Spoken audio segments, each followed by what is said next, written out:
For me, these formations are the code, the glyph, the portal through which the golden energy chain of the ancient philosophers, alchemists, and mystics, and our soul ancestors in the stars are pouring this new vibratory star-seeding gold as a pure gift to assist us in Earth's move to a higher vibratory reality of both consciousness and matter. We live at a time of both collapse and renewal.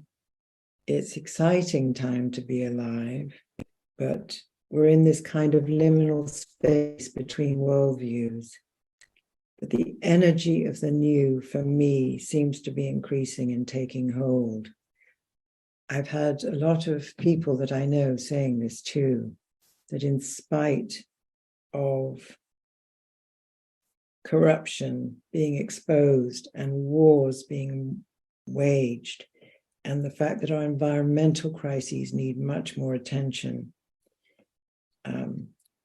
as well as the personal challenges that so many people are going through at this time, there are, at the same time, new healing protocols, the rise of the sacred feminine and the co-creative power of consciousness and the imagination, the insights of quantum physics, demonstrating our interrelated cosmos from the Planck to the galactic levels, technologies that are coming out of unified physics that will help solve the world's problems, and our increasing awareness that we're not alone, our increasing awareness of our galactic neighbors and our source in the stars. As Jung said, we come from the stars and we'll go back there. And all of this is becoming more available and activated in ourselves as we are at the sort of switch point. This will go on for hundreds of thousands of years. But right now, we are here at the beginning to witness, embody, give our gift to the world as much as we possibly can. It can be as simple or as complex. It doesn't matter as long as it's yours and it's coming from the heart.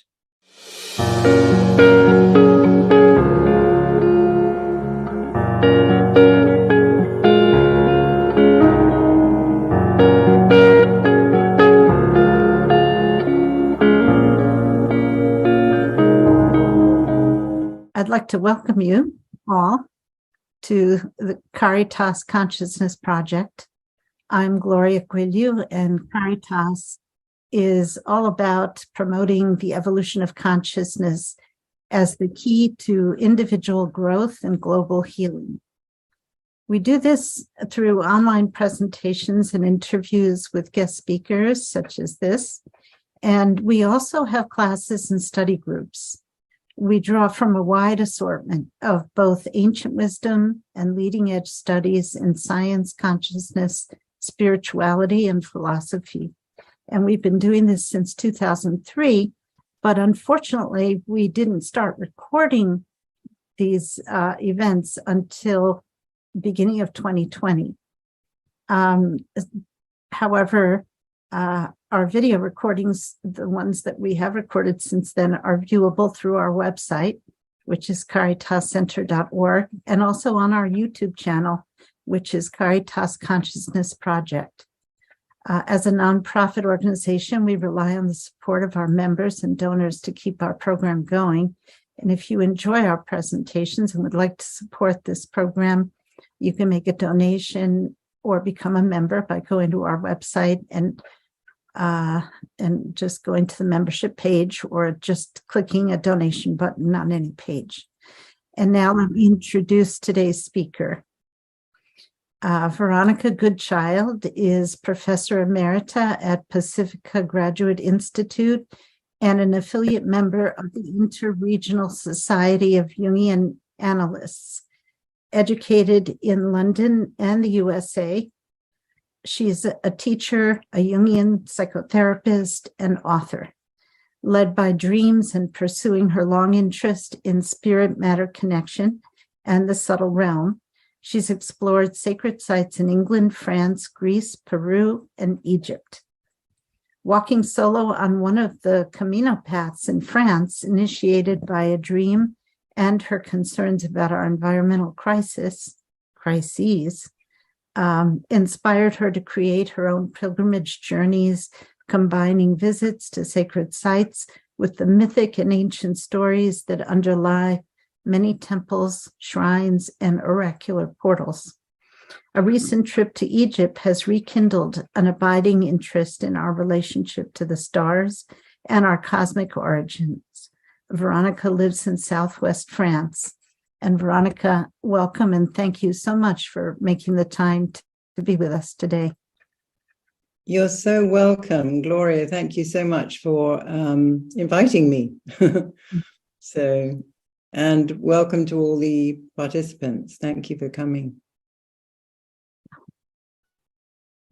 Okay, so would you like to share your screen now and I will start your share my screen. Okay.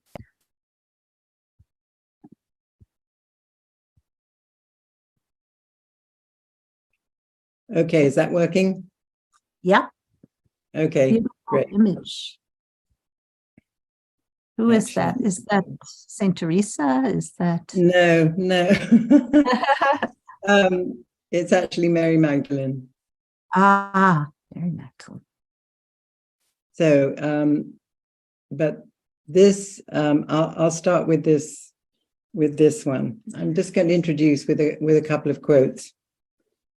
Jung observes about the transition that we're in the following: a mood of universal destruction and renewal has set its mark on our age. This mood makes itself felt everywhere, politically, socially, and philosophically. We are living in what the Greeks called the kairos, the right moment for a metamorphosis of the gods, of the fundamental principles and symbols. So we're living in this extraordinary moment of, everyone can see it across the planet, huge transition at the ending of one age and the approaching of the other, but this in-between stage is clearly very difficult to navigate, both collectively and individually very often. And here's what Einstein writes: imagination is more important than knowledge, for knowledge is limited, where imagination embraces the entire world, stimulating progress, giving birth to evolution. It is the language of the soul. Pay attention to your imagination, and you will discover all you need to be fulfilled. And again, Jung wrote, the soul comes from the stars and returns to the stellar regions. Well, I'd like to begin with a dream I had of Jung, showing me a newly discovered star that he links with Earth's energy lines. And I'm sharing this dream as I feel it is not only personal, but like some dreams, could be relevant for others too. So as you hear it, listen as if it's yours and see if anything gets activated in you. In addition, it effectively symbolizes the essence of my talk. I could basically tell you this dream and that would be enough. So the dream takes place in Provence, France, a landscape associated for me with both the Grail and Mary Magdalene, a place where I feel at home. And in fact, my home is here. I'm with my daughter and we go inside an old church, which turns out to be a shrine to Mary Magdalene. Then Carl Jung comes up to me and indicates that there is something he wishes to show me and takes me outside the church. It turns out that the shrine has to do with a previously undiscovered star. And he points up to the sky, which, though covered with clouds, clears as he points upward, and we see the brightly shining star together. It feels like a big secret between us, I am overwhelmed by what he is telling us. I'll just click that admit button. I'm overwhelmed by what he is showing me. It feels very significant. Then he points to the path that leads from the church straight out into the distance. Jung says, this is the dragon path, and it links with the other sacred shrines, implying shrines to Mary Magdalene. In the dream, I know that the dragon paths are the Chinese description for the invisible energy lines that link holy places together on the planet. By pointing to both the star and the dragon path, Jung is showing me something even more important than the church. That is the idea conveyed in the dream. So the dragon paths are these subtle energy lines, electromagnetic currents, often called ley lines or serpent paths. Sometimes they're called fairy paths. And they're the kinds of places that when they cross over, they are considered thin places or power places. And many cathedrals, temples, and stone circles are often built on them because this is where spiritual activity and visions can take place. And they're often aligned to star constellations. They're where the stars are grounded, as it were, to create holy shrines on earth. And when we come to crop circles, those too are built on those kinds of lines. Now, this is a picture of a church that is dedicated to Mary Magdalene. It's in a village called Saint-Maximin-la-Sainte-Baume in Provence. And it's actually the place where her relics are kept. So this is another picture of Mary Magdalene, a statue, and she's holding her sacred oil jar or a grail cup. That's at Vézelay, another very famous basilica to Mary Magdalene. And here she is again holding her jar. Now, this is a painting in a village called Saint-Marie-de-la-Mer in the south of France, in Provence. And it's now it's a sort of coastal resort, but it has an 11th century chapel right in the middle of it, which is funny with all the modern buildings all the way around. But it's a very, very famous shrine to Mary Magdalene and her daughter, Sarah. So those are just some pictures to move us along. I was deeply moved by this dream and by the presence of Jung and what he was showing me. Symbolically speaking, we could say that the star could be considered a new understanding or revelation, indicating perhaps a new worldview or a new hope for the awakening of humanity at this critical time, beyond Orthodox religion, which is symbolized by the church. So we're out in life. That seems a very significant detail to me. It takes me outside. The dragon is the creative energy of life, which in alchemy guards the treasure. The star as a new constellation or as a messenger is linked to the dragon paths, which also points to the alchemical dictum, as above, so below. The relation of spirit and matter, and for me, its new conjunction in a subtle imaginal world that is breaking through in our time, in, among other things, synchronicities, crop circles, UFOs, near-death experiences, kundalini, and other mystical experiences which involve visionary states of a psychophysical nature. It seemed as if the attempt to advance our understanding, for me, beyond what Jung made explicit in his lifetime, is for the sake of my daughter, that is, for the next generation or for the future.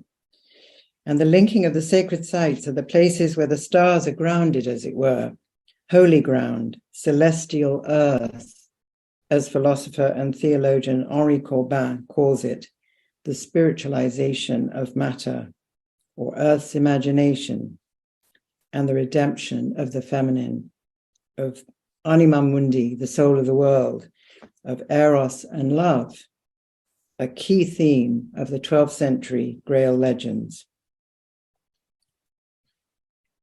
So it seems to me that the dragon paths link shrines to Mary Magdalene, as she is an archetypal presence touching the imagination of many people at this time. Primarily, I feel, because she's not an overly spiritualized version of the feminine, like Mary the Mother can be.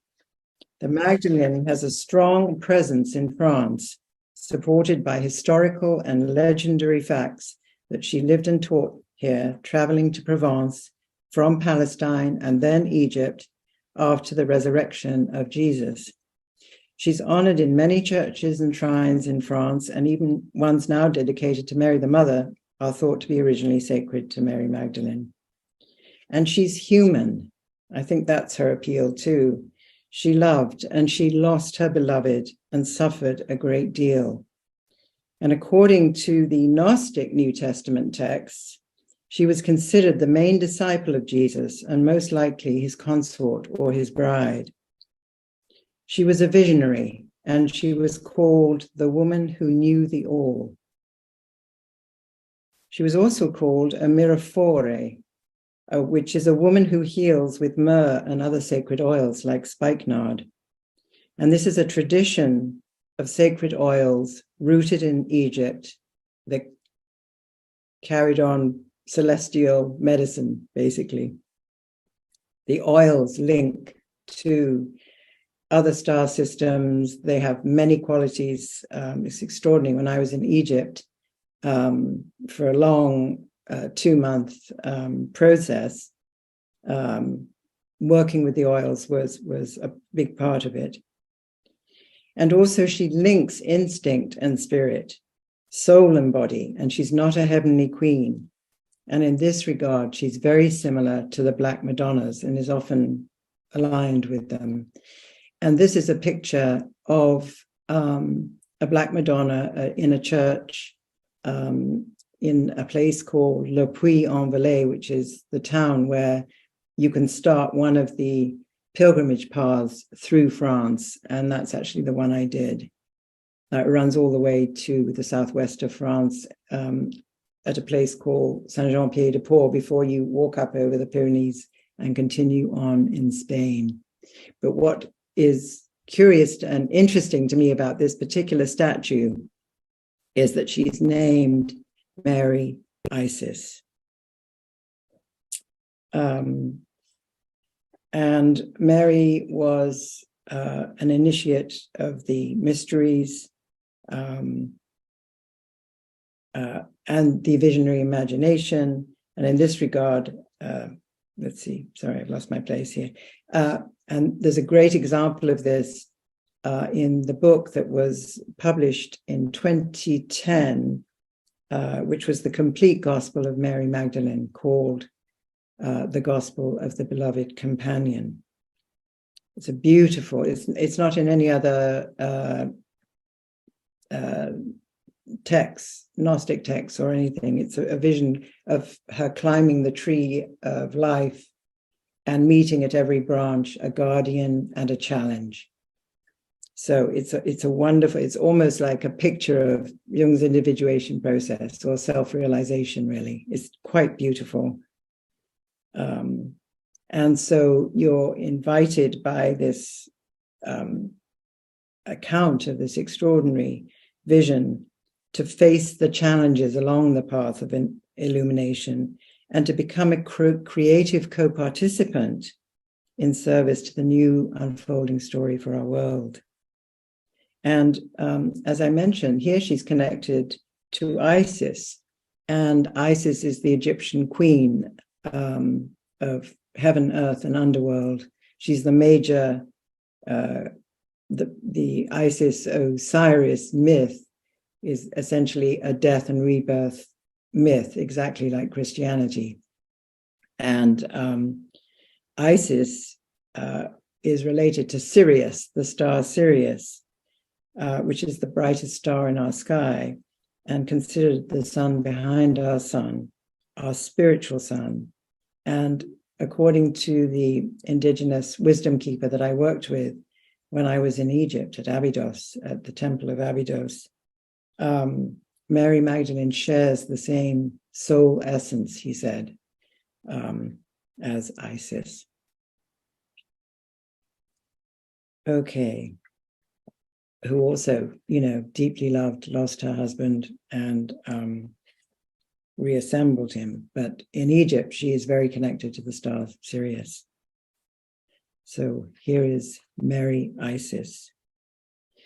So we might consider the linking of the star to the dragon paths, to the subtle energy, as a combination of the descent of spirit into matter and the rise of matter, earth, to a more spiritual or subtle level. So it's this imaginal world between the world of the subtle body that I feel through the various, what I call signatures, beginning with synchronicity, which I'll go into in a minute, are like a global dream, if you like. They give us hints of the kind of consciousness that is unfolding on our planet and becoming more important on our planet at this time. So it could be too that the Grail cup is also the chalice, if that's also what in the other pictures Mary might have been holding, is also a very good symbol for this same idea of, because the cup receives spirit from above, but draws up energy from below. And the so-called ascension process that many people talk about, for me, is not really ascension as in going up. That's more like the old thing of, disappearing into a spiritual bliss or something. But today, the higher conscious one is a lesser one, if I can say that, because spirit is descending. That's the thing. We are meant to be inhabiting both spirit and earth energies. That's to me one of the most important things that's happening at the moment. And I'll go into that in some more detail. So, and here's another picture of Mary Magdalene. This is from a chapel outside of, or on the edge of Paris at Neuilly. And I love this one because here she actually is a Black Madonna. So I hope you can see how the dream in a way condenses the four main points of my talk that I hope to illustrate in various ways: the union of spirit and matter, the subtle body, the creative imagination, and an emerging worldview.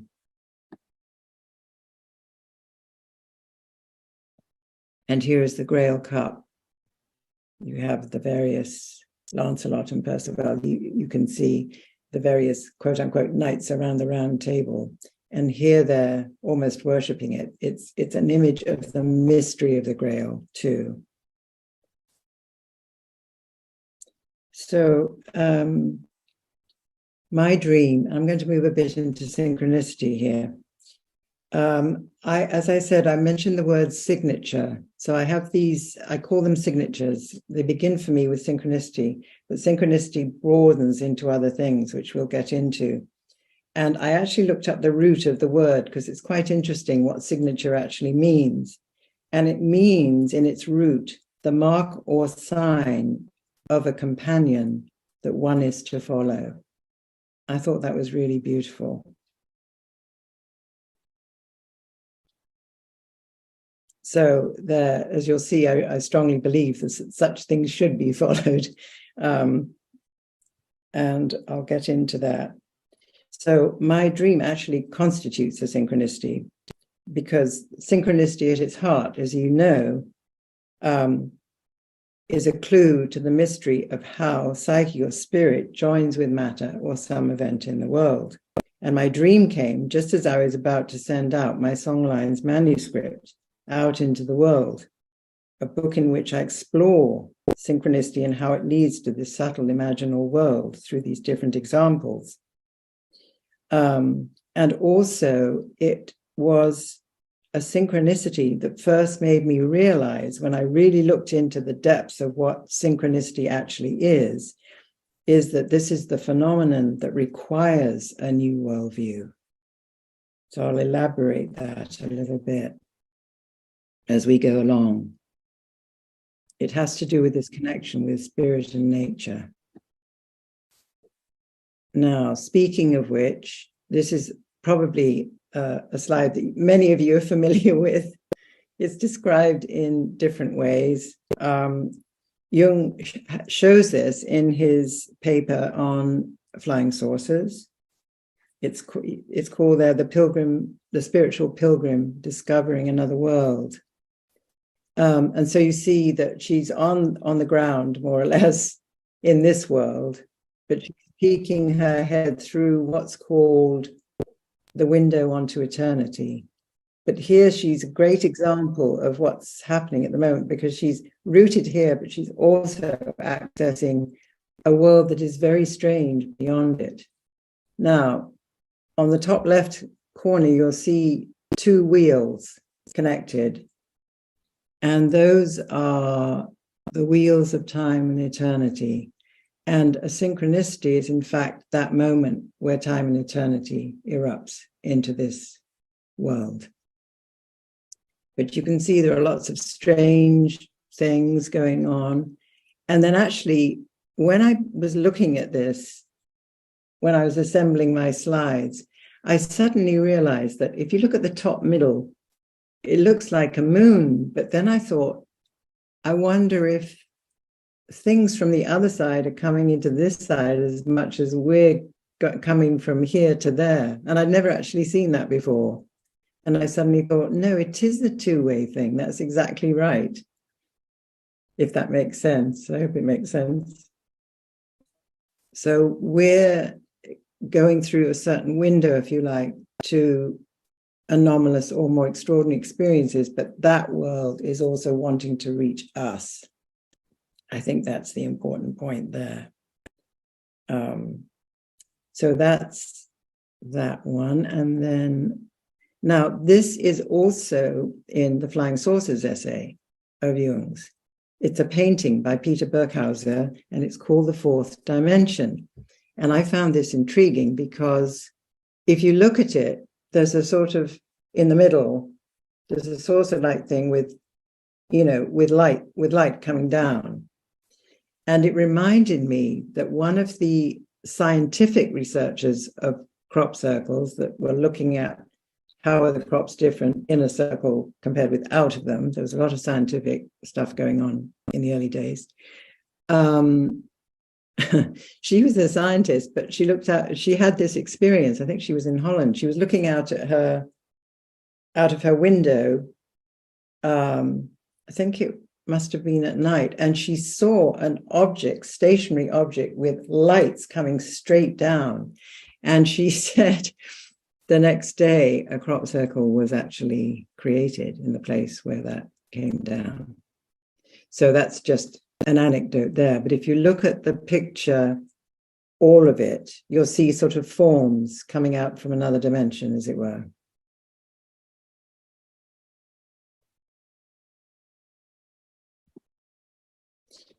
And here, I'm adding this one in at this point too, because it's one you're all familiar with, I'm sure, Van Gogh's Starry Nights. But I read that this painting came from a dream of his that he described as an apocalyptic fantasy, in which he compares starry discs, which we don't normally see actually as bright as in the painting, to a group of living figures who are like one of us. So it sounds to me as if he had some experience of beings from another world that inspired this painting. I thought that was fascinating. Okay, so moving along, here's Jung. So Jung, as you know, had many experiences throughout his life of synchronicity with patients and colleagues and friends, etc., and many discussions. And he finally published a paper about it, which marked a new creative development, really, in Jung's thinking, and it's one that he worked on a lot with Pauli, or Pauli, I guess, Wolfgang Pauli, who was a quantum physicist and Nobel laureate, and they worked together. They met because Pauli was having personal problems, and he worked with, well, actually an analyst before Jung, but he worked with Jung on his dreams, and he realized that he had these amazing archetypal dreams, and he realized that his dreams were commenting and correcting his science. So they became, their dialogue was extraordinary, how they worked on this psyche matter situation. And this is what synchronicity draws our attention to. And because, and I'm going to go into some details here, and I hope it won't be boring for you, but I really want to draw out what I feel is important to really contemplate and know about the actual phenomenon of synchronicity. So it was very upsetting to write about this because synchronicity doesn't fit the causal laws of science. And that's why he calls them an acausal connecting principle. It's where a dream and an event in the world, or an event in the world and a dream, connect at a certain point. Now, each of those things, the dream, the thing in the world, is going, but the moment where they join, that is the acausal moment. You can't say one caused the other, or the other caused the one. You just can't say that.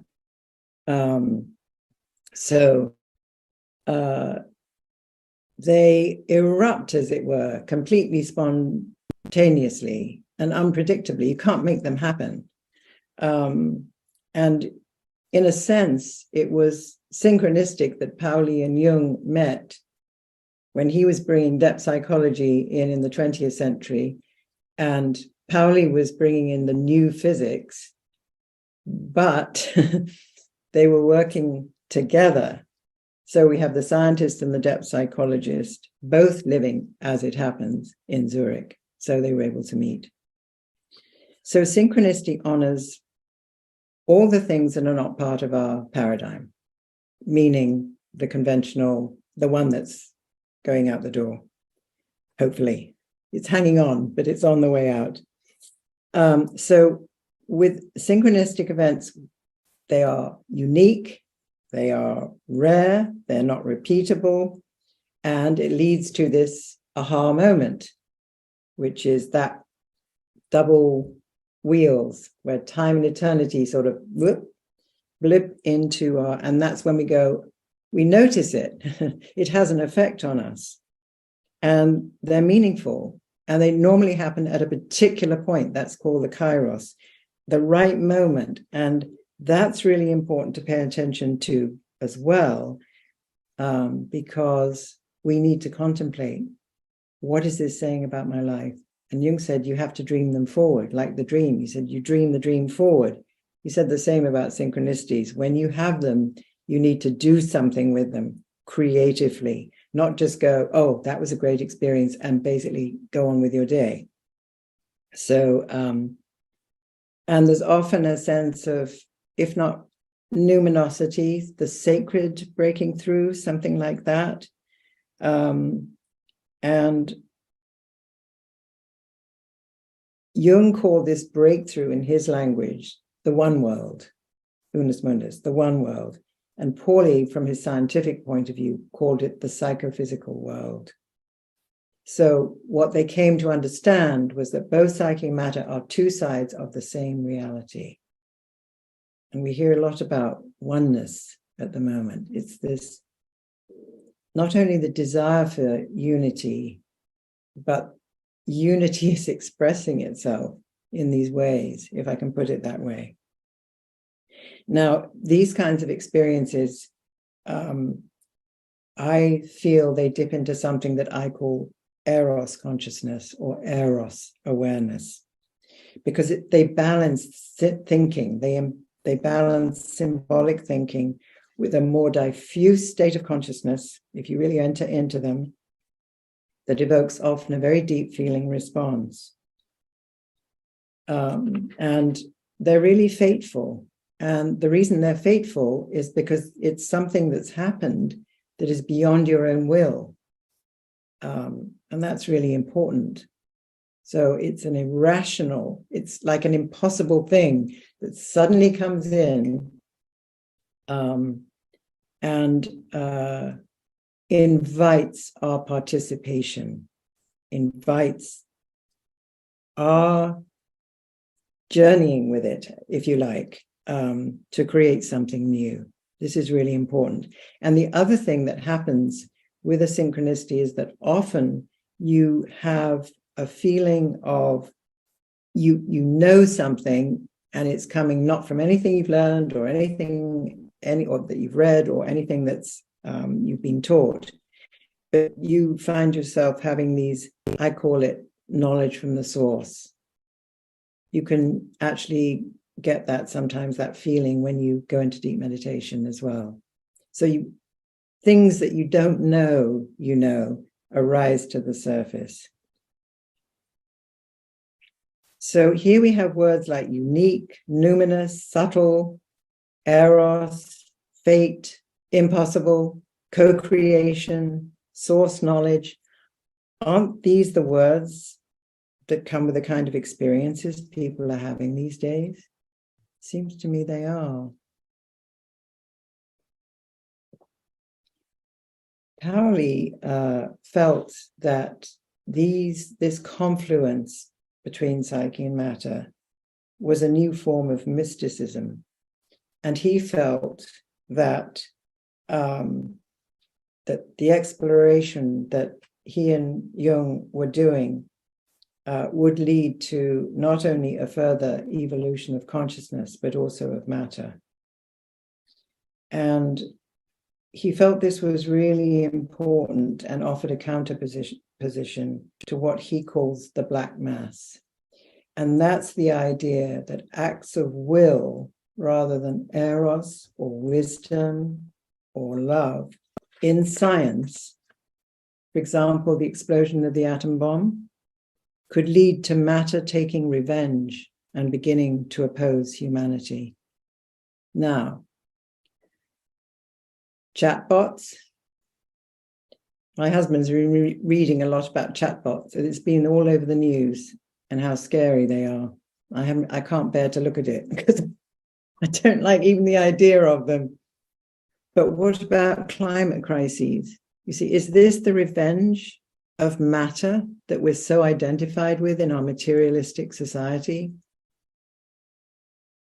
See, we've lost our connection to the sacred, and now matter is taking its revenge. Look at all the climate issues and so on.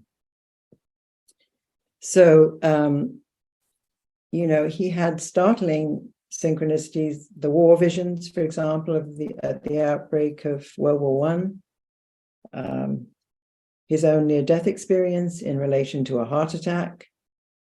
And this led him into calling the archetype, the new transcendent factor, he called it psychoid.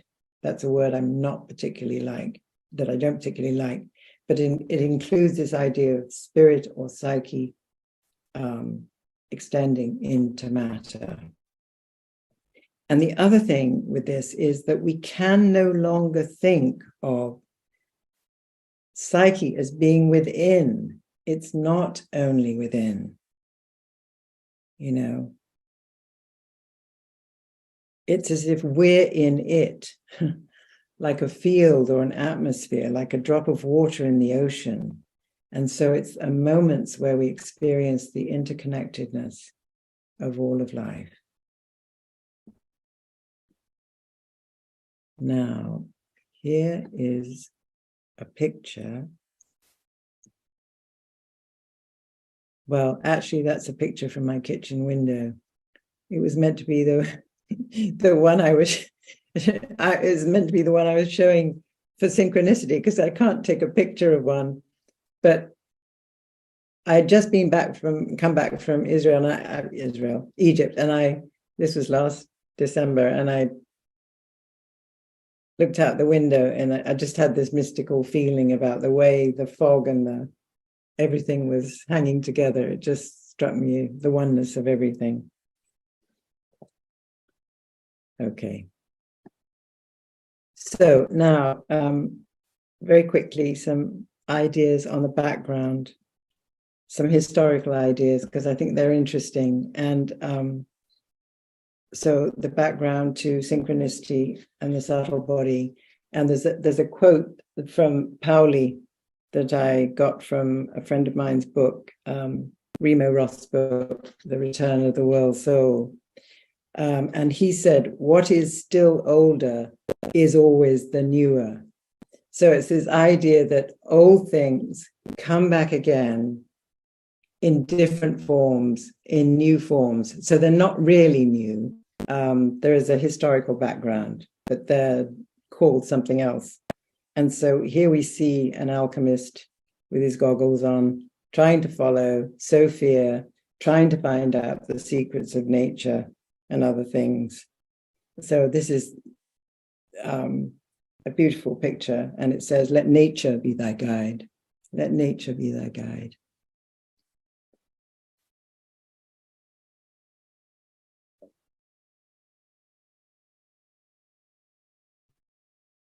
So before the rise of science as we know it today, the mystic alchemists, especially the Hermetic ones, who were physicians rather than priests, also recognized an intermediate world where spirit and matter met, and where spirit and matter were considered to be of equal value. Jung notes in his alchemy writings, when he's not saying that alchemy is a projection of psyche onto matter, that this was a world of subtle bodies. So this subtle, non-local world was a sort of potential world and was personified in the Middle Ages with the wisdom of God, the sapientiae Dei, the wisdom of God. Or sometimes she was called Mary, and she was considered the creative arm of God, also called the anima mundi, the soul of the world, and was an expression of God manifesting himself in the world through a spirit of love. So the anima mundi, if this is back in Middle Ages, was considered an act by the alchemists, not by the church, by the alchemists, the mystics underneath. There are always mystics underneath every Orthodox religion. The anima mundi was considered an active, feminine, energetic principle, a place where magic, or what we would now call the paranormal or parapsychological events, took place. Magic was a place where spontaneous new creations out of the world soul happened, based on the timing, divine timing, based on acausality, where things change unpredictably. Creations co-created by our observations. So that's synchronicity again. So it was personified as Sophia, wisdom, and it was linked with Eros rather than Logos, and it was found in the heart rather than in the head. And Sophia was also connected to something called Lumen Naturae, which I really like, which means the light of nature, or perhaps we would say the spirit of matter. See, this is what we need to connect to, the spirit of matter, the soul of nature, not just noticing trees and objects, but feeling into the aliveness, the consciousness, to make a relationship with matter in a loving way, noticing the spirit of matter. I love that. So, and this idea about the light of nature was it emanated from the stars, and was associated with the astral body, an invisible, subtle body that was born with individuals and that survived physical death. Paracelsus, for example, felt that, animals were attuned to the light of nature, and the auguries of birds, for example. Well, I mean, how do birds migrate up and down? What is the consciousness? I mean, there's so much mystery. There's so much we don't know. And it is this idea that there's wisdom hidden in the natural world and a knowledge beyond concepts of traditional thought, a knowledge that is accessible in an instinctual, intuitive, imaginal way based on the authenticity of one's own experience. So he thought it was connected to dreams and visions. And it's a light, it's a luminosity that's not divorced from darkness. I think that's the important thing. It's dark light, it's stellar light. It's the light that shines in the darkness, if I can put it that way. And also, Paracelsus, for example, who was an alchemist mystic, wrote that this light was connected with the star in us. So this light was connected in the star in us that desires to drive humans to great wisdom. So another interesting Renaissance person is a guy called Ficino, who was a scholar and humanist philosopher. And he regarded the whole universe from states of mind, from stars to states of mind, as a living being, a one world, united by correspondences. So the cosmos was a body linked with the world soul and the divine nous, which is universal mind or cosmic intelligence. And through magic, one could influence the divine and corresponding earthly substances. So here's an alchemical picture of the soul of the world, of Sophia or Mary. And the other features of his worldview historically anticipate Jung's notion of synchronicity, because it was thought, that all of nature and the cosmos are alive and animated by soul. And a second feature is the world of the creative or spiritual imagination as the medium through which we can access this intermediate subtle world, and that through engagement with the imagination, the practitioner experiences transformations and transmutations, and by the virtue of the attainment of revealed or direct knowledge, also called gnosis, the human being experiences an inner second birth. And he adds, this often manifests as a spiritual experience that resituates the individual soul in the context of nature and the cosmos and extends into cosmological speculations. So these old ideas are now the ones very much coming in a very powerful way in physics, in psychology, in all kinds of new thinking. Nassim Harriman at the Resonance Academy is exploring all the connections from the Planck level to the universal level, and they all mirror each other and they're all connected. So it's sort of another version of correspondences between everything. It's quite elegant, really, and it's quite beautiful. So again, we're having new versions of old ideas. So at one point we were connected, but with the rise of science and matter and the materialistic paradigm taking over in the last 400 or 500 years, we've lost that connection of everything being connected. And that's why it's such a mess. Because again, we've lost connection to the thread, the underlying unity principle, the world soul, whatever you want to call it, quantum reality, the 0-point field, the quantum vacuum that's really a, plenum, a fullness, not an emptiness. All these ideas are returning because we need them, because we cannot go on. We're destroying ourselves. We can't go on not reconnecting to nature, not reconnecting to the stars. Now, here is a picture from Jung's Red Book of his guide, his guide that he called Guru and other things. And this is Philemon. And so here's a great example of a modern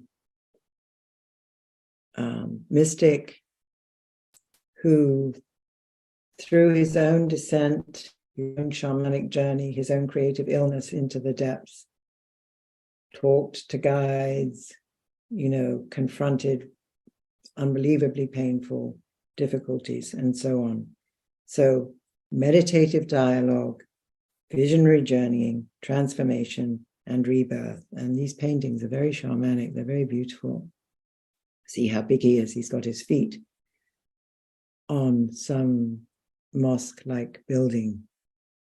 So he's this sort of huge, I suppose, angelic presence.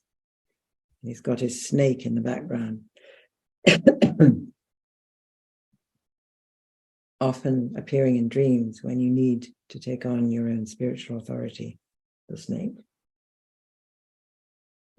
But the snake also the symbol of death and rebirth and a host of other things. It's one of the oldest symbols. It's also about healing and wisdom. And one's own darkness too. So here's another picture. Now here's the dragon of our dream, if you like, the dragon bars, the powerful energy of the earth, guarding the treasure in the middle. Perhaps. And here's a picture of the world tree. So again, it's like a Renaissance picture, but it's a shamanic painting of a modern person, contemporary person. Beautiful. And again, we see the unity of the mysteries above, the heavenly realms, the biofield that we live in, the earth, and under the earth. It's quite lovely. So now I'm going to move on to considering, this is another painting from Jung's Red Book, and I'm using it just to talk a bit about UFOs because I had a contact experience myself, and one of the things about it was that it was nighttime, but the landscape was illumined, much brighter than a moon. And when I saw that picture, I thought, oh, that's the best one I can find of this particular part of my talk. So the idea being basically that synchronicities are also to be found not just in individual experiences, but also in collective or cultural ones. And I think they're very important for the reasons that we're talking about.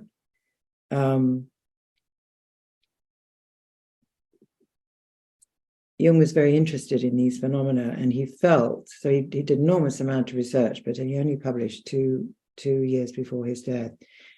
He felt that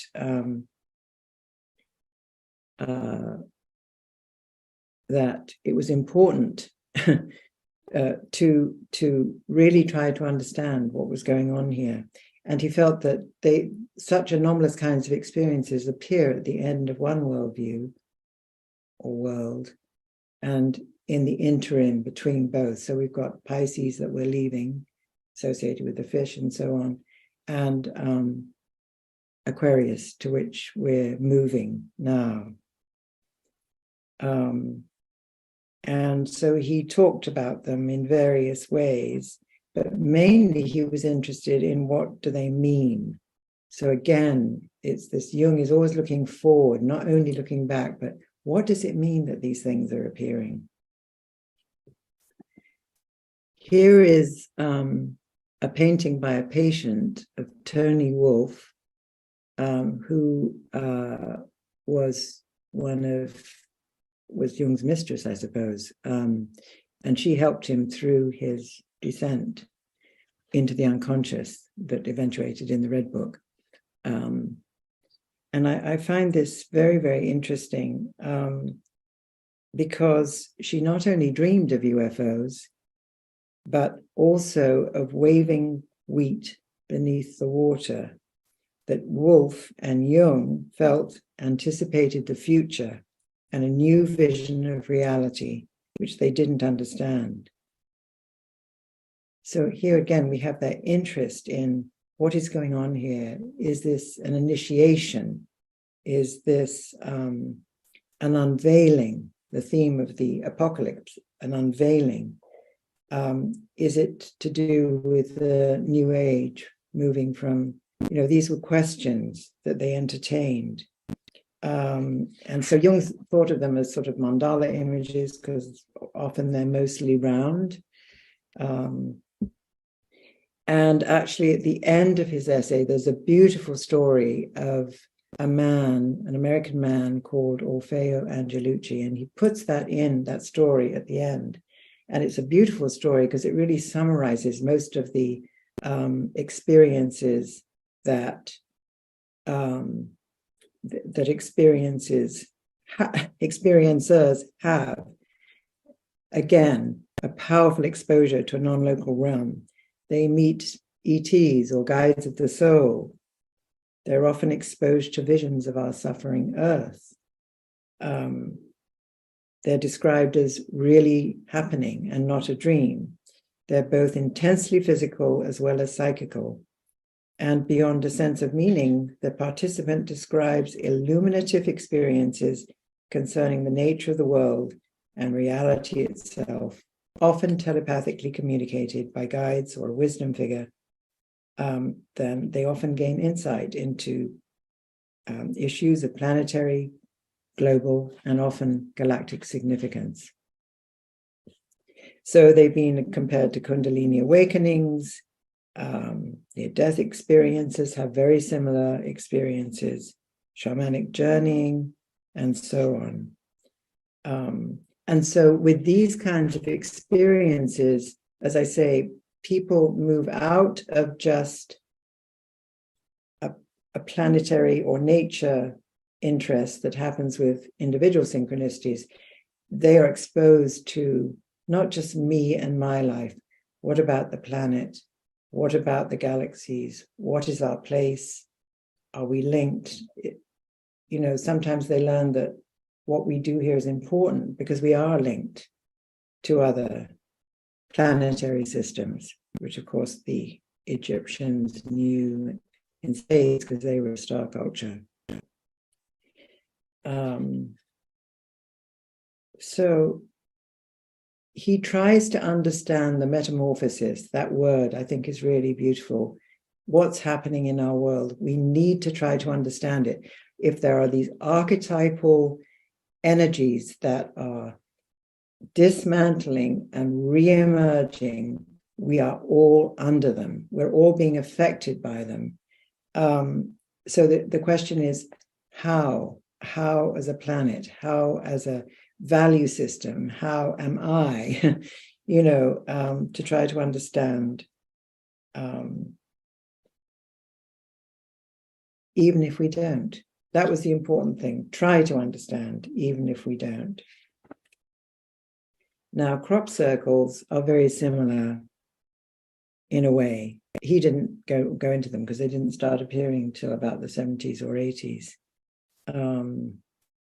But if UFOs are a myth of things seen in the skies, which was his subtitle to his paper, we can now add that crop circles perhaps are a new myth of things seen on the earth.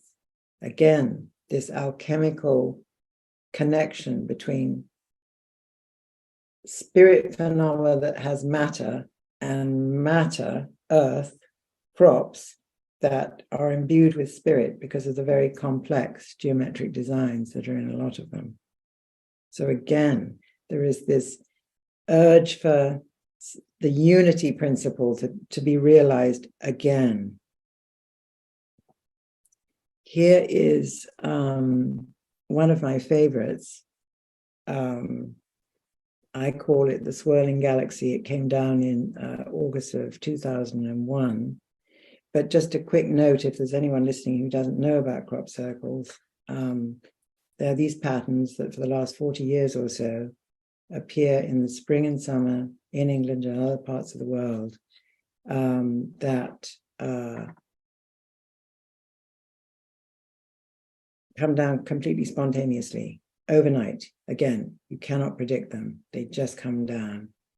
And they're often, if you go to a very good site that's got a huge library of photographs going back to the 80s or 90s, I can't remember when they begin. It's a site called temporarytemples.co.uk. You can see how massive they are if you look at the picture. If you look at the center, do you see the people? Now that came down during one night, which was pelting with rain. It's in an awkward place and it's undulating land. But actually, when you look at the picture, it looks quite in perspective. Strange, isn't it? Look at the complexity of it, though. Now, of course, they're dismissed as hoaxes. But you see, that is the voice of the rational mind. It's also the collective newspaper mind, because that's where you normally see, oh, these are just man-made. No one comes forward and said, well, this is how I did it. And that hasn't happened yet. And the two people, I think they were called Doug and Dave, that were set up, they're both dead now, but they were given £10 to say they did it with a plank, board and string. I mean, it's totally and utterly absurd. But the thing is, there isn't a great deal of curiosity about it. And that I simply do not understand. They're so beautiful. They've undergone massive amounts of research by all kinds of people, scientists and psychologists and sacred geometers. I've learned a lot from sacred geometers because they can analyze the sacred geometry in many of them. And that I just find extraordinary. I've been interested in them since the early 2000s, and I've been in several of them over the years. From 2008, I think was the first time. And their beauty is always something that incredibly affects me. And it reminds me of Plato saying that beauty awakens the soul to what it once knew, but forgot. So this is soul beauty. This isn't prettiness. This is what awakens the soul to remember, the treasures of soul life, basically. The treasure of the mysteries. What we've lost in our collective consciousness, but which is returning. Here's another one, an 8-pointed star. I've also looked at them from the point of view of myth as well. So Aphrodite on the theme of beauty, the Demeter and Persephone, corn mother and maiden myth, and Osiris, the mystery of wheat. It's this idea that wheat can be cut down, but then it grows again. So life of the soul can be cut down. Every 10 years or so, we go through like a death rebirth process. But the little green shoots suddenly gradually start to come up. And the Demeter Persephone mysteries were quite complex, but the aim in the end was to have an experience that would be a transpersonal type of experience that would lessen the fear of death, and where you would feel a sense of immortality, that I am immortal too. So are these crop formations trying to wake us up to something? Are we interested? Are we even listening?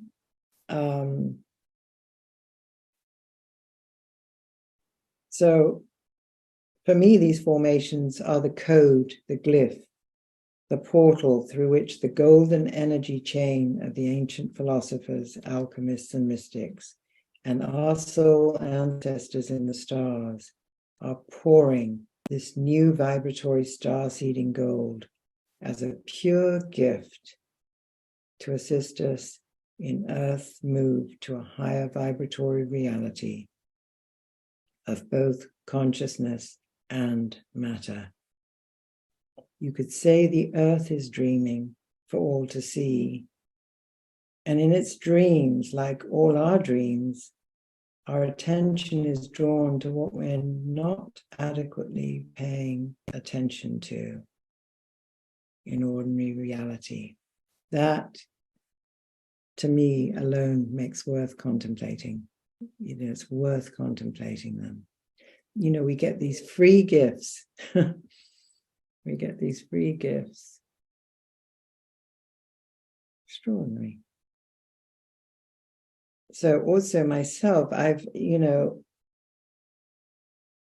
because there are so many complex geometries in these formations, more recently, I see them as light codes from the stars, and that they can be oracular portals.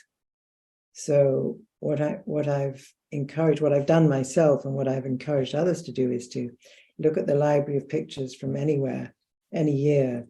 And if there's one that really speaks to you, you can use it as a mantic tool. You can use it like a tarot deck, or, you know, like an I Ching reading or something like that. And if you sit with it and dialogue with it as you might in a meditation, you can get messages from your, you know, the source point in yourself, really. Because they are around, they are our mandala-like structures. And, you know, the circle, after all, is one of the most ancient symbols of the divine. But here we have the divine in matter. You know, geometries are spirit in a way, because they're the grid of reality. Everything we're constructed, flowers, trees, ourselves, are all based on these underlying sacred geometric principles.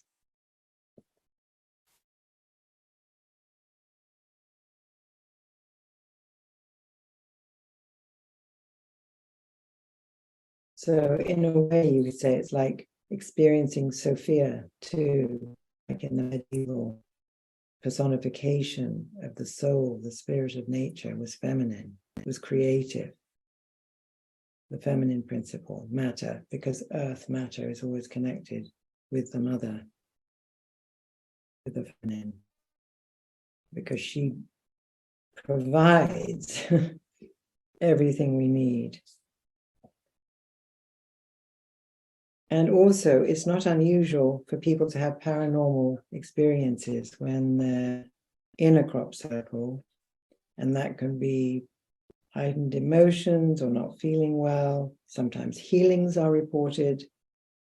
I had an interesting experience myself back in 2012.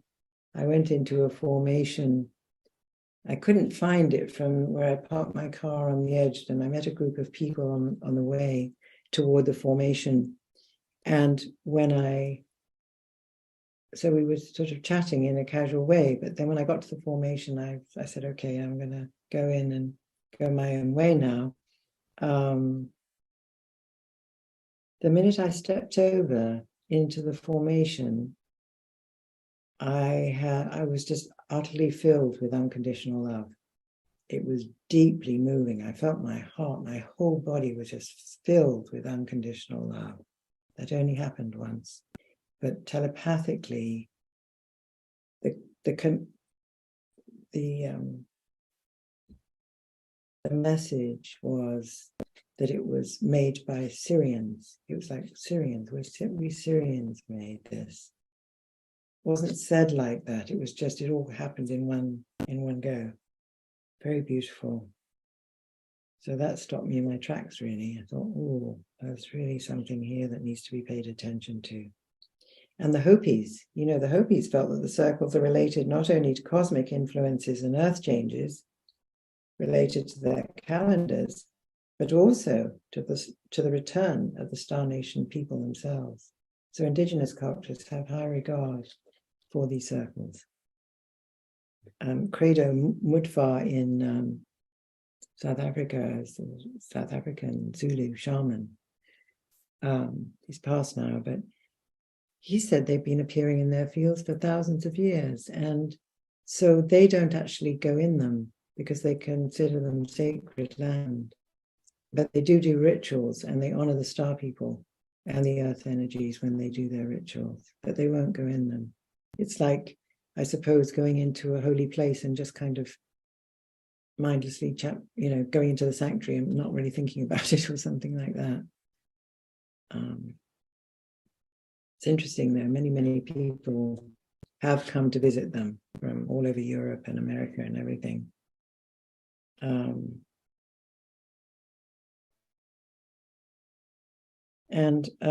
As previously suggested, Sophia being the spirit of matter or middle ground, according to Rudolf Steiner's cosmography, Sophia, wisdom, is approaching our world in her etheric body, in the etheric body of the cosmos, as the second coming of the Messiah presents itself, not as a person, but as a presence. I think that's really, really important. He said it was the feminine aspect of the Christ. But in other words, it's a feminine presence. And it reminds me that I think as we go through this incredibly initiatory period of descent and rebirth culturally on our earth, presence is something in a way that we need to cultivate, because it's like there are times when you just have to find the place of being really still in the midst of all the mess, because there's so much suffering going on in the world at the moment. You see all around us. So we live at a time of both collapse and renewal. It's exciting time to be alive, but we're in this kind of liminal space between worldviews. But the energy of the new, for me, seems to be increasing and taking hold. I've had a lot of people that I know saying this too, that in spite of corruption being exposed and wars being waged, and the fact that our environmental crises need much more attention,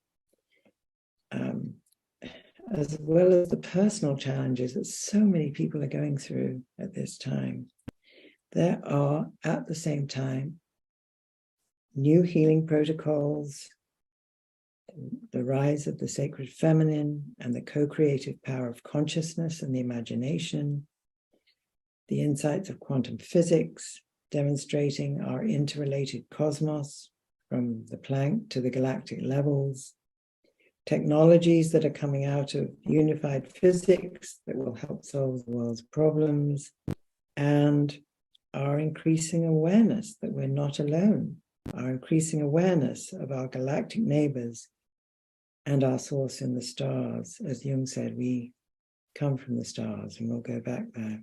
And all of this is becoming more available and activated in ourselves as we are at the sort of switch point. This will go on for hundreds of thousands of years. But right now, we are here at the beginning to witness, embody, give our gift to the world as much as we possibly can. It can be as simple or as complex. It doesn't matter as long as it's yours and it's coming from the heart. So we are becoming more expansive. We are in our consciousness more multidimensional,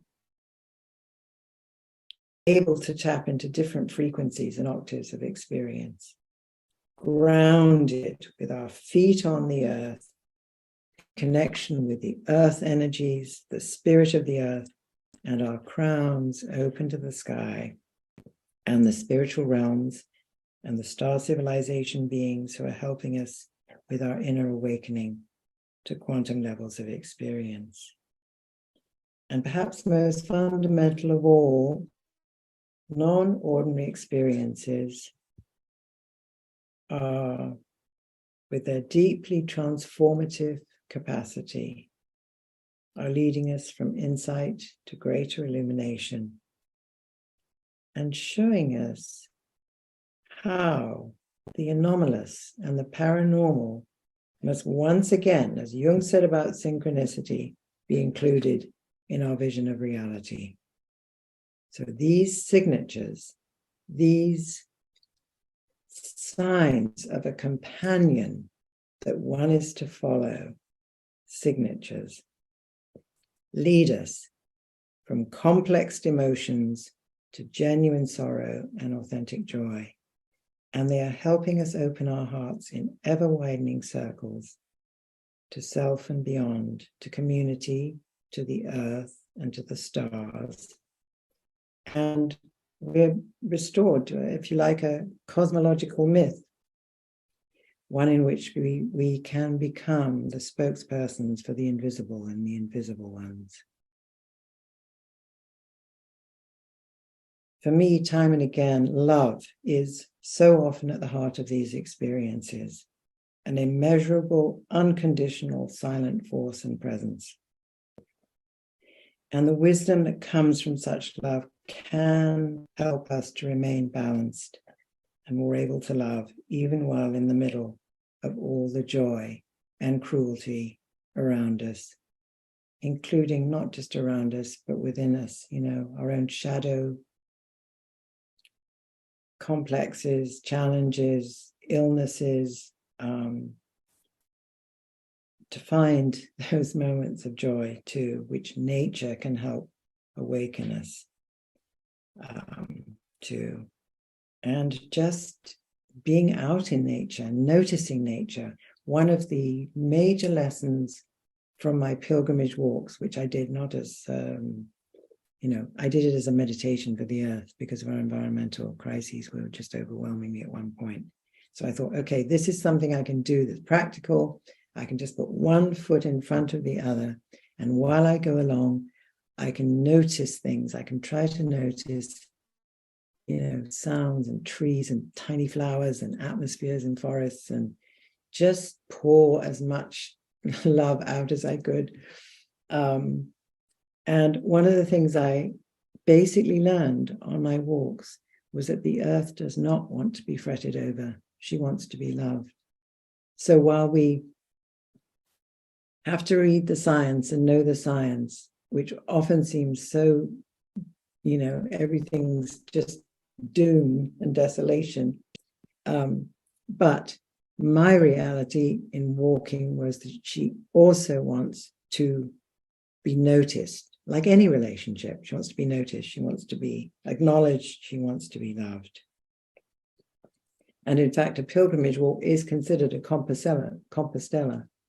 Camino Compostela in Spain, in France, and other places. Compostela means a walk under the stars, a soul walk. So it's a soul walk that you undertake. You go with all these problems, and about halfway through, because you're so exhausted from walking great long lengths every day, all that just fades away. You forget what all your problems are, and you just have this experience of the spirit of nature, the Anima Mundi. It's a felt experience, that subtle world between up there and down here. It's brimming all around. We're in that ocean all the time. So, inner work that is essential, and time spent in nature and with the spirits of nature, as practices, really help to stabilize the energy of change and the wider arc of consciousness in our bodies, in our physical bodies. So I think all these experiences can also connect us to the infinite and to find meaning in our lives, and how our own path relates to the meaning of the unfolding cosmos and our place within it, or at least to search for this, especially at such a challenging time as we find ourselves in today. So I'll just finish with this brief excerpt from a poem of David Whyte's, which I often use, I like a lot, What to Remember When Waking, you probably know it. Perhaps we could say not only what to remember when waking, but what to remember when awakening to the new me that we are coming to experience today in all its signatures. So the bit that I want to read is just this bit. To be human is to become visible while carrying what is hidden as a gift to others.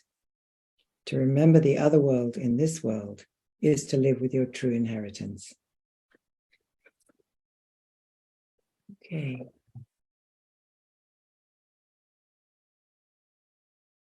I'm afraid I lost track of time and I have no idea if this is a good stopping point. It feels like it is. It could be. It could be. So you want to open up for questions then? Absolutely. Questions, comments, Okay. feelings, anything, sharings. Okay. Maybe stop your share so we can see you better. Oh, yeah. Somebody Okay. just wants to be admitted, so I'm just going to click that. I just admitted them. Oh, you did good. It was on my screen. Hang on a minute. Okay. So 2 things in the chat. One is from Catherine Cripps. Thank you. It was encouraging. And one is from Mary Rainbow. Thanks, Veronica. This is truly amazing. The Temporary Temples website is a hidden gem. So, and I see a few hands up. So Karen Adler, would you go ahead? Oh, yes, it's just a very quick. I just want to ask, what was the name? I missed the name of the poet. I'm so sorry. I know this is not a very intellectual question. Sorry, Veronica. The name of the poet was David. There's no rules on anything you say. David Whyte. That's W-H-Y-T. Yeah. W-H-Y. Y-T-E. T. Oh, lovely. Thank you. Thank you very much. That's all. Thank you very much for a wonderful talk. Thank you. Really inspiring. Jane, you have a question. Your hand is up. Yeah. Veronica and Taria. Hi, Jane. Hi. The trip I took with you in 2019 was so life-changing. And my gratitude, excuse me for crying, but there was a crop circle that I went into the first day that I arrived in England before I met you and before I joined your group. That was completely like that. The minute I was in there, the unconditional love and the healing of like all trauma was removed. I knew it happened, but I was no longer in its grip. Wow. And I had memories afterwards of like being an infant with my maternal grandparents who were all musicians except for my mother, and nodding at my grandfather, and he'd play the fiddle, and my grandmother, and she'd play the mandolin, and this one, and so on, a different instrument. But it was an experience of true innocence before I got damaged. And it also took away my jet lag, as if to show me this really happened. So, wonderful. And that was the beginning, and it went on and on. And my gratitude to you and Taria is just immense. I left a writing group and a poetry group not at some point, because it wasn't touching anything that was in this new world. And I went back, but on a different footing. And I've written you letters I haven't sent, so I'm blathering now. It's lovely to see you, and thanks for sharing that, Jane. That's really wonderful. Yeah, well, magic happens. It does, and it's so long lasting, and it affirms every other thing. Great. Every other preceding one, and following one that follows. Well, we certainly had adventures on that on that journey. The journey that Jane is referring to is a pilgrimage that I led in that was connected to the sacred landscape of England. And the myths that we were looking at were essentially the Grail myth and the early Christian Gnostic myth, because Joseph of Arimathea, Jesus' uncle, came to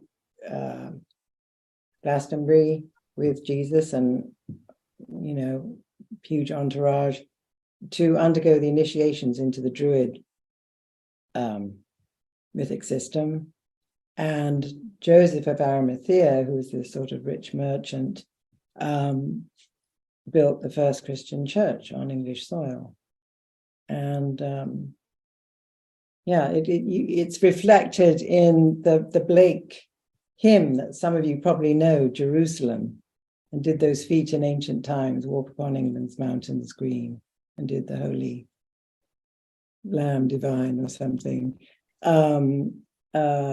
And so Blake, who was a visionary as well as an artist, also subscribed to this view that Jesus indeed walked in the green and pleasant lands of England. And my grandfather, my paternal grandfather, also believed this idea, and people in my family just thought he was nuts. That's absurd. He didn't, he lived in Palestine. He didn't come to England, sort of thing. Well, now we know he went to India and all kinds of places to undergo initiations in different spiritual traditions. This is Jesus and Mary Magdalene I'm talking about now, and a host of others, including going to Egypt and the initiations in Egypt. But they also came to England. And so that's a huge imprint into English sacred soil for me. And Joseph of Arimathea also took 2 cruets of wine from the crucifixion and buried them at Chalice Well. At least my research said that. I mean, yes. How he got there, who knows? But but also that he was imprisoned for that. And Jesus went to him and explained a lot of the mysteries while he was in prison. That's right. These are the legends. There's sort of historical documentation, but with all of these things, there is legends as well. It's the same with Mary Magdalene. There's a lot of history that is almost proves that she lived and taught in Provence and actually came down through the Languedoc, which is where my husband and I live. Down in the southwest, which is the so-called Cathar country, because they were a Gnostic Christian group here in this area between the 11th and 13th centuries. And they were horrified at the corruption of Rome, and they wouldn't have anything to do with Rome. And so they just used Mary Magdalene's gospel, that's now just been 10 years ago, released, the Gospel of the Beloved Companion, which, if you're interested in Mary Magdalene, is an astounding document. There were fragments of her gospel that were found before, but this one was intact because the tradition that holds this document in its original knows that it came from the 1st century, and they've had it in their tradition ever since. And there are new members of that tradition that have come to live here again now, actually. But anyway, there was a terrible genocide. They were all got rid of by the church and by the assenting beings in France, the king or whatever, because they they just went along with the Pope because actually the French just wanted the land because it's so beautiful down here. It's flourishing, sort of countryside, farming, vineyards, that sort of thing. Very beautiful. Anyway, I'm going off. Any more questions or comments or feelings or anything? There's a comment in the chat from Marion Freiberg saying, so beautiful, Veronica, your talk opened me to and reminded me of threads across my life about Western esoteric wisdom. Thank you for all you are revealing to us at this vital point. And there's Alain, you have your hand up. Thank you. And thank you, Veronica, for most inspiring and beautiful presentation. I love the pictures. And I did follow Mary Magdalene in various places in France at one time when I was still in France, that where she was at, and was very inspired. You mentioned the Hopi, and I'm studying now what can be learned from the indigenous wisdom, not just in the US, but all around the world. And have you connected? I know you've connected with the Egyptian tradition and many others. Do you find something in the indigenous tradition that corroborates what you are seeing from the other sources you have looked at? Especially the relationship with nature and... Sorry, I interrupted you. No, that's all right. Thank you. My first exposure to an indigenous person was in my mid-30s. I'm in my early 70s now. Was in my mid-30s, so it was the mid-80s. Mm-hmm. And I had an extraordinary experience with her. She was part of the Seneca Indian tribe of New York State. Yeah. I was living in Connecticut at the time, but she would do readings for people in New York City. So I liked the sound of her. My best friend at the time told me about her. And so I went for a reading. And so I got there and she said, why are you here? And I thought it was obvious because I came for a reading. So I said, I've come for my reading. And she said, are you sure? And I said, yes. And then I suddenly got this feeling that she was reading me. And she said, are you sure there's not something else going on? And in fact, I was pregnant with my second child in the 4th month. So I wasn't really showing, and anyway, it was February. So it was New York Februarys are horrible, as you know, they're very, very cold. So everyone was bundled up sort of thing. So you couldn't see from that physically. And the thing that was actually bothering me was that because I was 35 at the time, and according to all the doctors, completely over the hill, that I was having a second child, which is absurd now, obviously. I mean, it's just so totally ridiculous. People are having babies in their 40s and 50s. Anyway, then 35, you were over the hill. So they wanted me to have an amniocentesis, which I did not like the sound of, because it was a needle going into my tummy, and I didn't want my baby's world to be invaded like that. My whole body recoiled from it. But, here's the medical profession saying, well, you need to know because you're so old. Anyway, so I told her that story. So I told her that. And she said, you know what she said next? She said, so do you want to go in and ask your baby if they're all right? And that was my first shamanic journey. It was very powerful. So she was already reading me way before. I mean, she was already seeing. She's the only completely clairvoyant person I think I've ever met. She could tell what you ate yesterday for dinner, type of thing. So we did nothing at all fancy, just light breathing, meditation, and I went right into it like that. There was no sort of break. I don't even know what happened. but that was the effect of her presence, obviously, as well. And so I saw my son, little boy, running over a hill like mad, coming towards me, running over the hill. So I knew he was incredibly energetic, and I knew he was totally healthy, and I knew he really wanted to be here. And it was a profoundly moving experience. You can imagine, perhaps, then I didn't have to do the amniocentesis. She went on to tell me about my fate, what I was doing here, and things that have gone into the lands of time. And I've got a tape still of this. This session was just extraordinary. And she told me the fates of my two children that have been completely accurate. She said that my daughter would be an artist and would like working in community with other artists. She lives outside Barcelona in Spain and works for an artist residency program.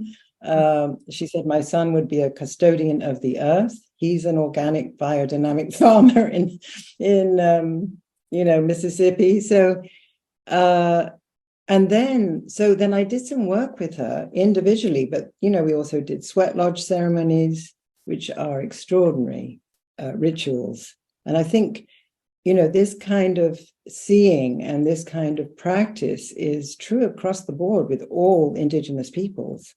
And the other thing she told me about was my connection to the stars.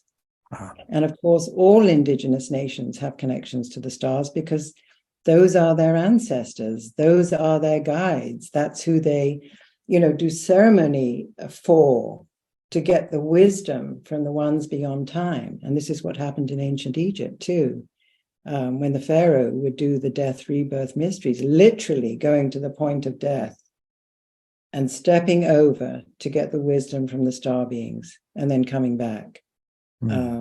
And dispensing the wisdom to the community so that the land would flourish. And can you imagine if our completely screwed up leaders in most of our countries had to do a death rebirth ceremony? That you couldn't become a president or a king or a God knows what unless you'd proven yourself worthy to be of service? I mean, what a different world, eh? I mean, instead of how much money you can raise. Yes, and keep raising. Even when you don't want it anymore, we don't need it. I can't imagine what they spend it on. So there were certain things that I learned from her. That's what I'm trying to say, Alain, that, about past lives, about shamanic journeying, about a connection to the stars, about various sweat lodge ceremonies, rituals connecting with Mother Nature. That's right. And as I say, I think these are across the board. Are there ones that you're particularly drawn to learning from? I think that's a place to start, maybe. Yeah. Yes, that you have an affinity with. I'm connected mostly here I live on the West Coast now in Portland, and I'm mostly connected through a friend through the Blackfoot heritage and the Lakota heritage. And I find that they are and it's so interesting that also the convergence between modern science physics, as you said, quantum physics, and the indigenous understanding. In fact, David Bohm, you may know that, said that the Blackfoot, particularly because he was in touch with them at the time, had a much better understanding of quantum physics than most of his colleagues that were, from the traditional sciences. It's an intuitive understanding of that. So I find the fact that more and more indigenous wisdom is talked about, as a good sign that we are trying to overcome 400 years of Western modern thinking, dominant thinking that has covered up all the things we knew before. So thank you again for what you're offering us. Well, thank you, and thank you for listening, and good luck on your search with You know, the indigenous people, in my experience, are just extraordinary. I mean, I met also in Peru and in Egypt, and yeah, they are way ahead in their consciousness. Yes. So it's where we need to go. Exactly. Yeah. And we're together with a few friends putting together what we call a regenerative elder process, so that elders, modern elders, can actually continue growing as elders while also offering a different type of service to society than they have previously in their life. And I find some of these sources are particularly helpful to challenge the worldviews that we've been living with, educated with. Absolutely, because the old people are the elders. They are the wise ones. They've had the life experience, you know. Yes. People say when we retired in 2015 from our teaching positions, people said, "Oh, what's retirement like?" As if, you know, I was going to go and play golf or something for the rest of my life. I mean, you know, you go on growing, you go on learning, you continue to have change, and it just takes another form. Yes. And but old people, especially in America, you know, when you're old, Marginalized. it's incredible. You're not wise. You're almost encouraged to become kind of stupid, you know. Ageism. I think we should get rid of the word retirement in my book. It should be, as you said, regenerative. I love that. That's a beautiful word. Yeah. Thank you. Thank you very much. I have three people in the chat. Charlie said, "Thank you, Veronica, for illuminating this beautiful vision of the way before us and giving us stepping stones for the journey." Nina. Thank you. Nina. Oh, yeah, it's Nina, not Charlie, but it says Charlie. And Alex said, "Thank you for such a beautiful presentation." And Robert said, "So beautiful, insightful, and heartfelt." Thank you. Thank you very much. I have a question about the crop circles. Are they diminishing in number? You know, that's a very interesting question. I mean, short answer is yes, they are. And I actually have a theory about that. One thing that my indigenous teacher, the one I was talking about, told me was about the so-called ascension process. So this was the period from for those of you who can remember, the so-called harmonic convergence of 1987, July 1987, to 2012. And this was considered by indigenous calendars, cross-culturally, to be a time when the earth would decide whether it was going to go into an ascension process. An ascension process means whether it would become a galactic planet, part of the galaxy. This was the teaching of indigenous peoples. So it was a preparation period, and she told me that the earth would indeed move on to her higher vibration, but it was no means a done deal that that humans would. And she said, you know, in a kind of forthright way that only shamans can say, they said, so if they don't, she'll slough them off. That's what she said. The earth is not going to wait for everybody to catch up. We're supposed to be helping this process, moving into a more loving, wiser, care of the earth planet, and aware of our other neighbors in the stars. And it's just egregious that we've lost this connection, etc. So if you think about the 80s and 90s and into the early 2000s, all the bad stuff, of course, continued to go on. But it was a time of a kind of explosion of what some people call New Age, although I kind of recoil from that word phrase. But nevertheless, people got interested in UFOs. People got interested in alternate forms of healing. People started learning about shamanism and so on and so forth. So there was a tremendous explosion, really, of new thinking, new energy work in healing, all kinds of things. And then 2012 happened. And of course, it's gone on since then, of course, because in fact, the decision was made, apparently, according to Indigenous people, we were just about 50-50 tipping over into the, okay, they've got enough wisdom. They're not doing great, but they've got enough to move on. And so that was the decision that was made. And now I've talked about crop circles as a collective synchronicity. In other words, one that isn't just personal, one that has to do with the earth and the spirit of the earth and the union of the spirit and matter on the earth. And Jung said that synchronicities happen when we are unconscious. So if we're unconscious about something is when they also tend to happen, because they are a guiding principle. If you're wandering off your path, you can have something that was sort of like a benign shock treatment. A synchronicity can some kind of sort of wake you up and sort of steer you back on. It's that kind of thing. But if you learn the lesson, you don't need it to repeat itself.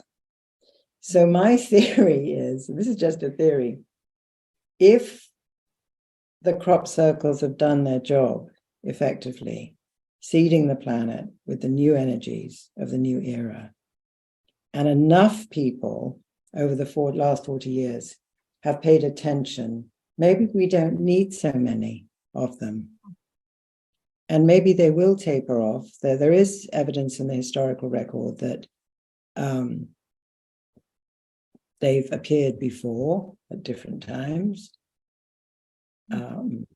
But I just wonder, so I'm intrigued by your question, because I just wonder if they don't need to stay. Right. Sounds a bit like No, that, because they have continued, but they are less. Yeah. Yeah. Mm-hmm.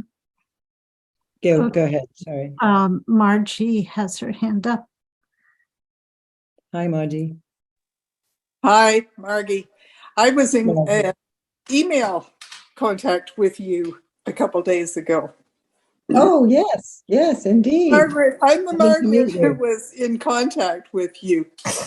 I want to thank you for starting with and for sharing your dream, and for really showing how dreams can open us to so many different realities. And the big dreams are really not just for us personally, but they're for the collective. Right. And how they can show us what's going on. And my dreams have been guiding lights, and some of them through the years. And many of them are personal, but there's those ones that you never forget that really go beyond and are so much bigger. Yeah. And I had one when I first arrived in Zurich to study at the Jung Institute, and it completely, I still remember it. And it's one of those things that had to do with the whole rise of feminine consciousness in our world and the change. Anyway, I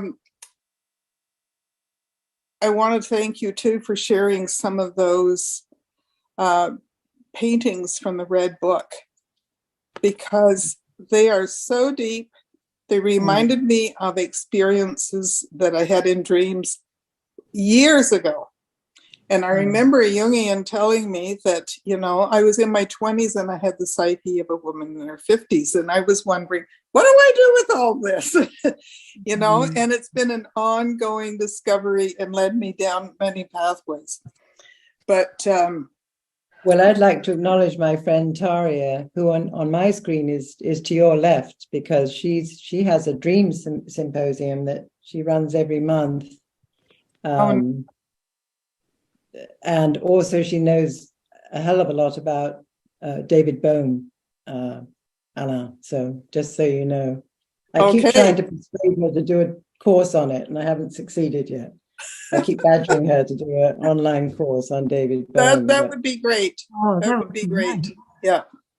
Anyway, sorry, I interrupted you, but she on my That's all screen, right. I don't really have a question. There was just some of those things that you included in your talk and your experience of being in a crop circle, and the luminous healing experience that you and so many have had.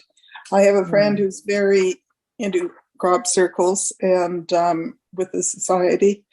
I haven't had the experience yet of going to England and being in a crop circle, but I feel very drawn. Yeah. Well, look at the images.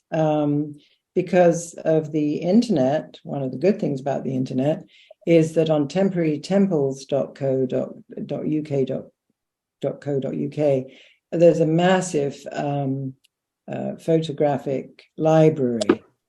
So you can explore them that way. And as I said, I've used them as oracular tools. And I've done it quite a bit. And I've encouraged other people to do it too, because I always think with the one that strikes you, the picture that strikes you, the formation that gets you here, that's the one that wants to interact with you. That's has the information, the light code for you at this particular moment in time. That's how anyway, if you use them that way, if you can't go in them, that is another way to relate to them for sure. That is a fascinating way that you suggested of relating to them. That speaks to me. Great. Well, good luck. And thank you for sharing and thank you for your emails. Okay. Robert, thank you. Yes. Robert.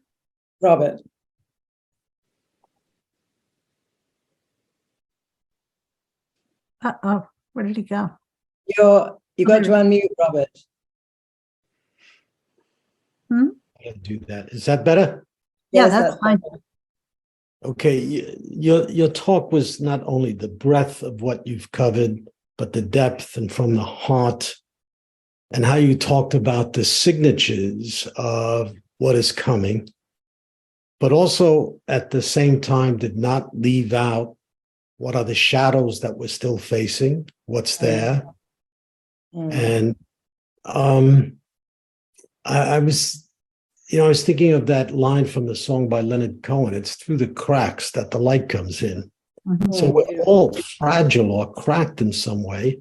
When you're carrying all of this, both in its breadth and its depth, how does one, you or any one of us, deal with all of this without being completely overwhelmed?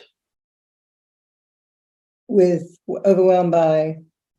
Everything that you experience, everything that you have about the signatures that are breaking through, without forgetting what all of the breakdown has been and is still occurring, and taking all of that with seriousness and heart. And how does one deal with that without being overwhelmed by all of it? Well, I happen to know that you are like a triple double. This is my husband. He's a Scorpio. I wasn't going to say that. Go ahead. So you know how I do. I enjoy life. Okay, so I am normal 95% of the time, or at least I try to be. Well, I don't try to be normal, but actually, I walk a lot. And that's why I do these pilgrimages. My daughter and I are going to do one at the end of April across northern Spain, I think. And, what to say? I think a lot of my Jungian training has helped me with that, to be honest, because I learned very early on that you can get overwhelmed with dreams, which I did in the beginning. That's why I went into my first analysis in my 20s, because I was being overwhelmed by dreams. But I learned you don't shirk your other responsibilities. So, for example, I was in graduate school at the same time, and I would say, oh, I just don't think I can get up. I'm so overwhelmed. And my analyst said, get up, go to class, do your thing. So you have to remain close to sensate normal everyday reality. And, you keep talking about them is terribly difficult. And I'm not actually sure I'm very good at it, because it's so hard to talk about these, what to me are mysteries that are so important for the shift in consciousness that's going on. And so few people seem to be interested in these topics. And it makes me sad, because they're free gifts that come out of nature and the stars, and they want to teach us, they want to help us, the earth wants to help us. And walking is good, enjoying good wine in France and dinner every night is good. Which I'll be cooking in a minute. Alain knows about French wine and how good it is. Our house looks onto a vineyard. So we're in the realm of Dionysus. I think you have to create your boundaries in whatever you can between your experiences, your expression of them in work, your family time, your children, you doing stuff you like doing, movies. Be normal, be ordinary. I don't mean be normal, be ordinary as well. That's how I keep the balance. I just wanted to be very clear. I know that personally, but I wasn't asking the question as Robin, your husband. I was asking the question as one. Yeah, no, I'm addressing one. Yeah, because all of us needs really to be ordinary. Yeah, I think any one of us who are here have the same question. When you have a vocation, maybe you don't want to choose it into these kinds of experiences, then it is the question you have to face. How does one do that without losing one's grip? And I know how you do that, but I just thought it would be good to express it in public. No, I think you're right, though. I think it's a very important question, because we do need to live in this world too. Yeah. You see, that's what the poem says, bringing the invisible here. Yeah. But you have to find ways of doing it, that are life supporting for you and your body. And the examples I gave were simply a means of saying, be ordinary and enjoy ordinariness too. Yeah. Enjoy communion with friends, all of this. Everybody has to find their own way, of course, individually. But that's how I keep the balance. And I think gratitude is very important. Gratitude, yes. Gratitude, to find things and cultivate gratitude, find things to be grateful for. I think gratitude is a very important balancing force. Yes. Yeah. Maya put a comment in the chat. So much to comment on. I'm fascinated with all you mentioned on Mary Magdalene, as I have been called to work with her and channel and write about her teachings on embodiment, and so excited to hear all you spoke of spirit in matter and vice versa. Also want to mention the mist in your photo, which I feel is in some way a bridge of consciousness. That's so beautiful. What a beautiful thing to say, because that's very intuitive. I'm sorry, what was the name of the person who left? Maya Minwa. Here I am. Yes. Oh, there you are. Thank Yes. you. Yeah, actually, the voice, I can't remember if I said this in the talk, but the voice in my head that came as I was totally taken up in the mysticism of that moment. I thought I tried to get the photograph to capture that, and you obviously picked it up, because the voice in my head was, "This is the Grail." That was the voice in my head when I looked out the window. Well, that gives me the chills. But I was just walking in our woods the other day, and we're very fortunate to have the land that we have in the springs.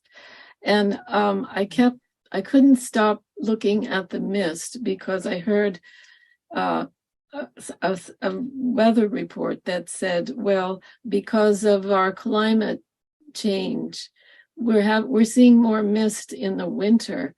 And I thought, well, we're supposed to be seeing it because it's changing us. To me, when you drive through a fog, and of course it's the word mystical, and so that was so moving to me, that photo, because it's to me it's a consciousness that I connect with literally. And because of the liveliness of our woods, we haven't done much to change things, and you can feel that consciousness every day. Absolutely. And that is, and what the Magdalene was asking me to bring through was actually a book that she called the 8 points of awareness, and it is all about everything you mentioned on the spirit in matter and matter in spirit. And it was all her what I was fortunate to bring through the channel was exactly that connection that is going to bring us to another level of honoring matter. And you can feel it. The practice is quite simple and profound at the same time. But I so loved all that the photos with the jar and the images. I got so many of them. Beautiful. And that you don't really see of her in that way. And that's the her that I see, because I'm also an alchemist with oils.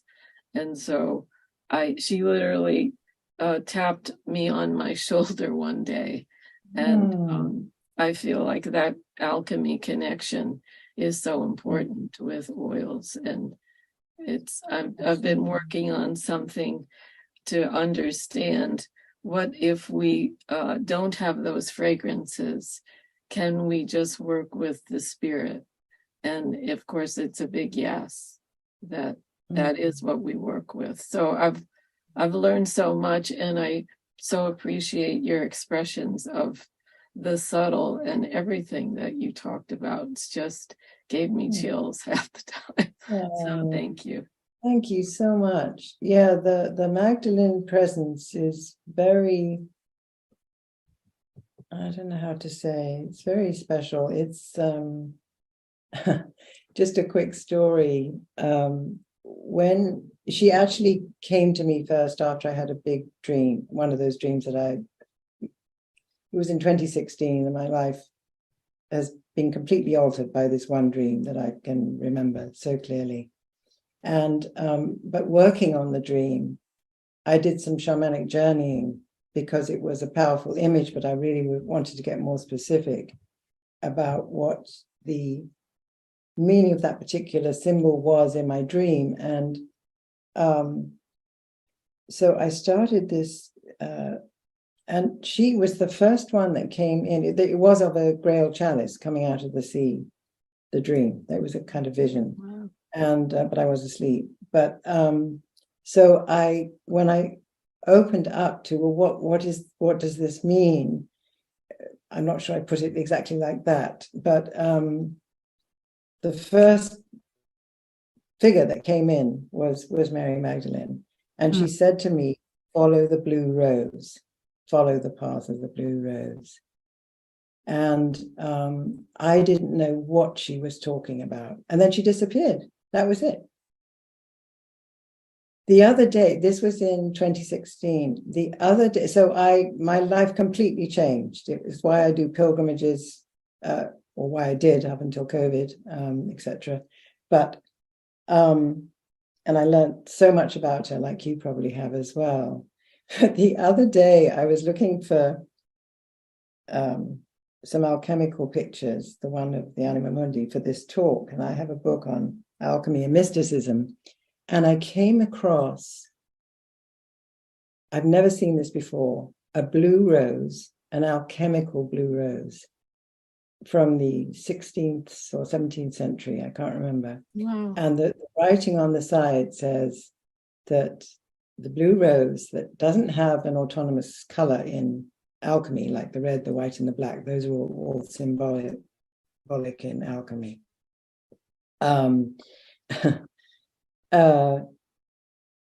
But it is the flower of wisdom. And that just knocked me over sideways. I thought it was so beautiful, lo these many years later, to come across that quite spontaneously when I was looking for something else. And I've never seen that. I've never heard any other person mention it. Nothing. That there it was on the page, and some other things as well. But you know, I knew that. Now, I discovered my own version of the Blue Rose Path because I didn't know what it was. And I thought, oh, I've got to make it up. And then I had further dialogues with her, and she told me things. And then, you know, that's where my pilgrimages came out of, frankly, out of my dialogues with her. That's why we moved to France, actually.